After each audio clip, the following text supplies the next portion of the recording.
Preparations, all you need is a good non-stick skillet that doesn't have any scratches on it, a rubber spatula, some salt and pepper, and a good amount of butter. You want to use a non-stick skillet. Eggs are notoriously sticky because of all the protein and a lot of other stuff in there.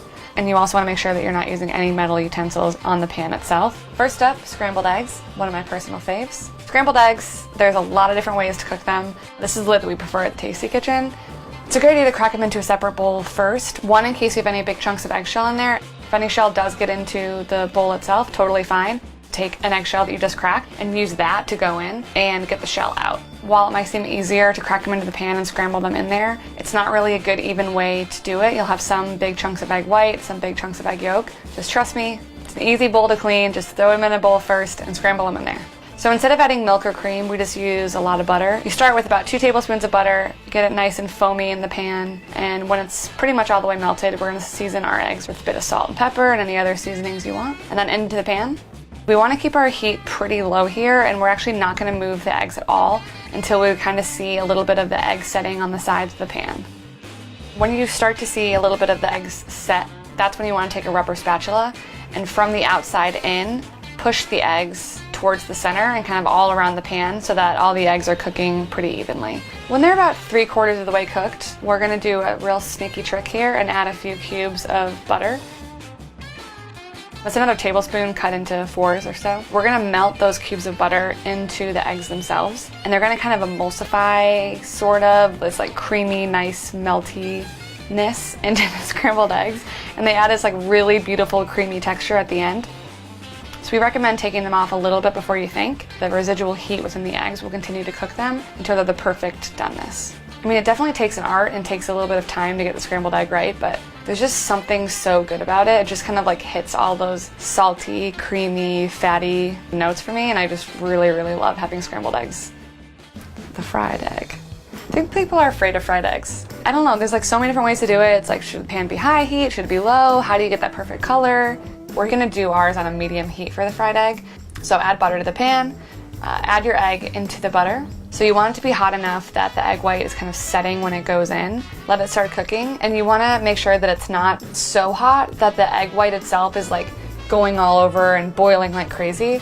Add just a few drops of water at this point and immediately cover with a lid. And that's gonna create a good amount of steam in the pan. So it's gonna help cook the egg white without being on such a high heat that the egg yolk will cook through as well. At that point, once it's cooked for a few minutes, you have the world's most picture-perfect egg.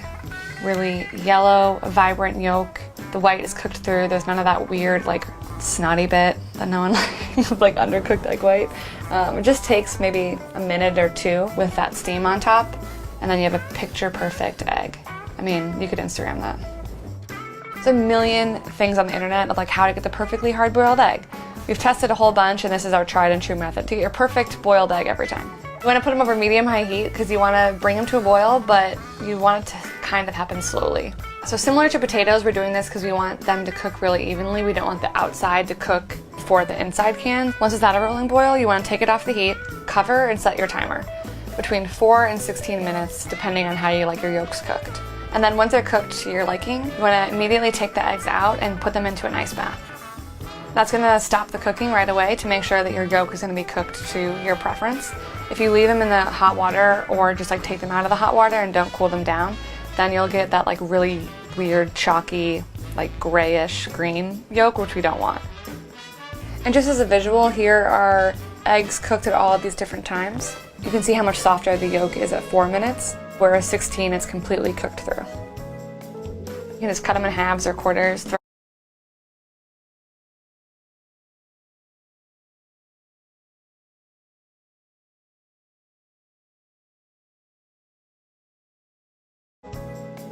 You can just cut them in halves or quarters, throw them right on top of a salad. They add like a nice amount of color and freshness, I think. They're also a really good snack as well, but there's a million different recipes you can use for hard-boiled eggs. Poached. All right, so for poaching eggs, which I honestly don't think is too scary, you want to use a big pot of water. There's just like more room for the egg to kind of move around, and you want to make sure that your pot of water is, I know this sounds crazy, but like at a hard simmer. Like you don't want it so boiling that the water is really disruptive and it's gonna shake the egg a ton. But if it's not moving at all, then the egg will just completely sink to the bottom and there won't be any movement rolling that egg white over the egg yolk. Similar to scrambled eggs, you're always going to want to make sure that you're cracking your eggs into a bowl first. And then we're going to do a little whirlpool trick. So you're going to stick your spoon in, swirl the water, and then that center whirlpool is where we're going to drop our egg into. As it's slowing down is when you want to add your egg. If it's still going too heavy, if the whirlpool's too fast, then the egg's just going to be like, whoa.